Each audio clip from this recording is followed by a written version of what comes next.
Même dans ses plus beaux rêves, Donald Trump n'aurait pas pu imaginer ça. La BBC vient de lui donner mais un cadeau sur un plateau en or. Je peux pas croire qu'est-ce qu'il irait passer par la tête à ces gens-là. Explique-nous toute cette saga-là, c'est surréaliste. Écoute, tout d'abord, la controverse, puis c'est une grosse controverse, les numéros un et 2 de la BBC qui disent on tire notre révérence, puis ce matin, on s'est excusé. Donc, c'est énorme parce que la BBC est actuellement en négociation pour le renouvellement de sa licence. De mémoire, c'est une licence qui vaut pour une dizaine d'années et ça se fait, le financement de la BBC, à même les fonds publics. On paie carrément comme payeur de taxes d'impôts directement pour que la BBC soit en ondes. Et la BBC a en général, une excellente réputation. Ça demeure d'ailleurs à ce jour la meilleure source d'information pour les Britanniques. Mais là, ce qu'on a appris, c'est que dans le cadre d'une émission, qui est l'émission phare pour l'information, qui est Panorama, on a effectué des montages, puis on aurait des biais sur plusieurs sujets qui sont devenus apparents. Ce qui a fait qu'on a retrouvé la BBC hier dans tous les grands titres, ou à peu près. Là, j'ai eu une série d'alertes de notifications sur mon téléphone intelligent. C'est qu'on a effectué dans cette émission-là un montage des discours de Donald Trump et le montage qu'on a effectué laisse clairement entendre que, on va marcher vers le Capitole, c'est lié au 6 janvier 2021. Donc, on va marcher vers le Capitole, on va aller passer le message à nos élus et on va se battre comme des diables. We will fight like hell. Et on a mis ça bout à bout dans une même phrase. Ce que ça laisse entendre, bien sûr, c'est que ça souligne... Oui, Alors que dans le discours original, entre les deux bouts qu'on a collés voilà, ensemble, il s'est déroulé 54 minutes. 54 voilà. minutes. On a pris quelque chose 54 minutes plus tard, puis on l'a collé pour lui faire dire autre chose. Alors, écoute, là, on vient de donner un cadeau en or à tous les complotistes qui disent les merdias, regardez comment Voilà. ils sont biaisés, ils inventent des trucs, puis tout ça. Et là, c'est la BBC qui est tombée dans le panneau. Incroyable. Voilà. Et je répète, la qualité du travail de la BBC reste impressionnante, mais qui s'en soucie aujourd'hui si on avait des réserves sur les médias déjà? On vient de faire passer tout ça à la trappe ou de contribuer à accélérer la chute dans les appuis pour les médias ou les médias même financés par l'État. Il y avait d'autres informations également ou d'autres biais qui sont apparus assez évidents. On a parlé par exemple de critiques d'Israël ou de la communauté juive, donc c'est-à-dire qu'on était beaucoup trop dur ou même malhonnête à l'égard d'Israël et de la communauté juive. On allait du côté de l'islam. Même chose sur des questions de racisme, même chose sur des questions de genre. Donc c'est un gros coup, c'est un dur coup qu'on porte, pas juste contre la BBC, mais contre les médias en général, parce qu'il y a une crise de Complètement. confiance à l'égard des médias, et je ne peux pas te dire à quel point, j'étais déçu, puis en même temps en colère. Si on se permet de faire le jeu de ceux qui critiquent les médias, parce qu'il y en a, et on dénonce souvent la désinformation, ben, si un pilier, pour ce qui est de la qualité de l'information, tombe dans le même piège ou tombe dans le panneau, la pente qui était déjà pas mal raide devient vraiment une tâche titanesque à remonter. Et ce qui m'a choqué d'autant plus, Mhm. c'est qui a besoin de faire un montage des propos de Donald Trump pour que ça semble déjanté? Ça l'est. Donc, hier, par exemple, il a dit, j'aimerais ça qu'on nomme le stade de football. Il était au match des Commanders où on l'a copieusement hué. Et il a dit, j'aimerais ça qu'on nomme le nouveau stade des Commanders, le stade Donald Trump. Qui ose faire ça aujourd'hui? Est-ce qu'il y a un président ou un élu d'un pays démocratique qui va... On n'a pas besoin de Ben oui. grossir ou d'amplifier les propos de Donald Trump et son attitude le 6 janvier 2021, on n'avait pas besoin de rien ajouter. C'est un peu comme pour les humoristes qui se moquent de Donald Trump.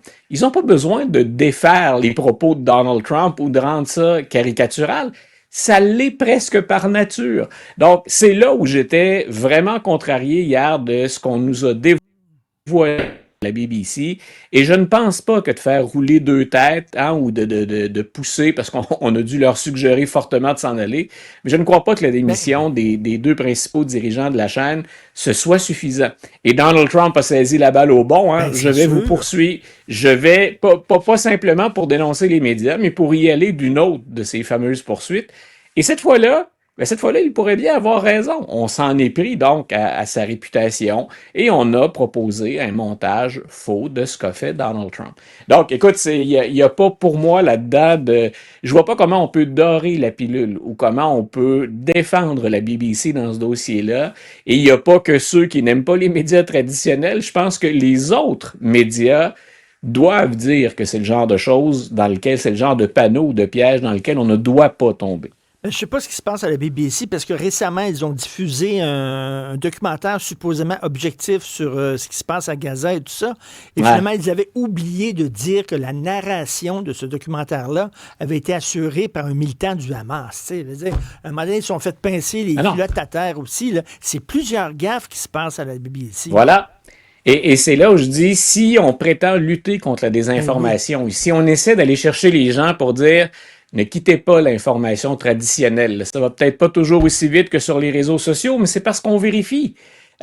Quand on fait ce genre, c'est une gaffe énorme. Je peux Énorme. pas être assez Énorme. dur puis assez, je peux pas être assez contrarié pour faire ressortir le tort qu'on vient de faire au sein de la BBC.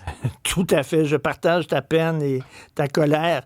Bon, alors, il a gracié plusieurs de ses amis, Donald Trump, dont Rodolphe Ouais. Giuliani, l'ancien maire de New York. Voilà, quand je dis qu'on n'a pas besoin de faire dans la caricature ou d'en rajouter, écoute, c'est énorme et je prends la peine, je mets un bémol en partant. Il y a eu d'autres présidents. On l'a déjà dit, par définition, la grâce présidentielle, c'est problématique, à tout le moins controversé. Mhm. C'est-à-dire qu'on prend quelqu'un qui a été jugé en bonne et due forme, qui est allé devant les tribunaux, qui a été condamné. À moins d'une erreur judiciaire, là, il n'y a pas eu de tricherie. Et ce n'est pas le premier président Donald Trump à faire ça. Joe Biden, Ben on l'avait oui. mentionné tous les deux en ondes, a pardonné ou a gracié son fils, même pour des choses qu'il n'aurait pas encore faites, mais qu'on découvrirait. C'était quand même assez abusif, merci.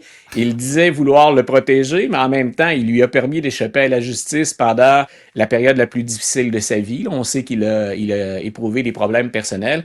Donc, Donald Trump, lui, prend ça. Donc, c'était pas mieux quand Biden le faisait. Ce qui rend ça particulier avec Donald Trump, c'est que c'est à répétition, c'est la taille de la grâce présidentielle, puis le pardon qui l'accompagne. Le mensonge, Ben pardon, qui oui. l'accompagne. Rudy Giuliani et les autres, il y en a qui ont plaidé coupable, d'autres qui étaient accusés, mais ils ont payé le prix pour quelque chose qui a été démontré devant les tribunaux. Donald Trump, il a échappé à ça, et c'est probablement, c'était pour moi le slam dunk, hein? C'était les points les plus faciles à marquer que d'accuser Donald Trump dans le cas de la Georgie puis du chantage qu'il a exercé sur les autorités. Rappelle-toi, on avait 2 appels téléphoniques dans lesquels il disait au secrétaire d'État de la Géorgie, trouvez-moi des votes. Hein, c'était énorme. Là. Je veux dire, Ben on oui. pouvait quand même pas. Et donc, ceux qui ont été condamnés dans ce dossier-là, c'est ceux-là que Donald Trump vient de gracier. C'est 70 personnes qui avaient menti, qui ont tenté de mentir ou qui ont tenté d'inverser les résultats d'une élection. Et on vient de passer l'éponge. Ils ne seront plus jamais inquiétés dans ce dossier-là. Donc, oui, Biden, c'était Mais, grave. Oui, Bill Clinton en a fait aussi juste avant de quitter d'ailleurs une grâce présidentielle qui avait été terriblement controversée. Mais on le fait maintenant de façon écoute, si c'est pas un abus de la pratique, j'espère qu'un jour on va réfléchir à ça. ben Il y a un oui. encadrement des grâces présidentielles qui doit se faire et Donald Trump ne respecte pas ça du tout. Mais habituellement, au moins, il y avait un processus. On Ben, réfléchissait à ça, on semblait mal à l'aise. Là, écoute, c'est grossier. C'est si vous avez voté du bon côté, ne vous inquiétez pas de la mais, prison. mais Vous comment, n'irez pas ou vous n'y resterez pas longtemps.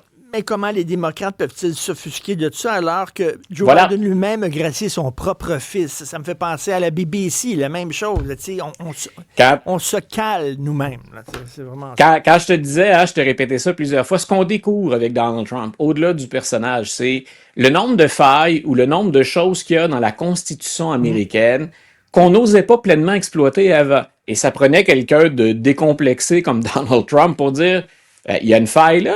Moi, je fais pas juste une faille, on va se faire une autoroute avec ça. Donc, on va accélérer le processus et on constate qu'il y a un certain nombre de choses qui tenaient. Parfois, c'était un peu bancal, mais on le faisait pour des raisons morales et éthiques. On s'abstenait d'aller là, mais c'est pas illégal. Donc, et Mhm. Donald Trump en profite à plein.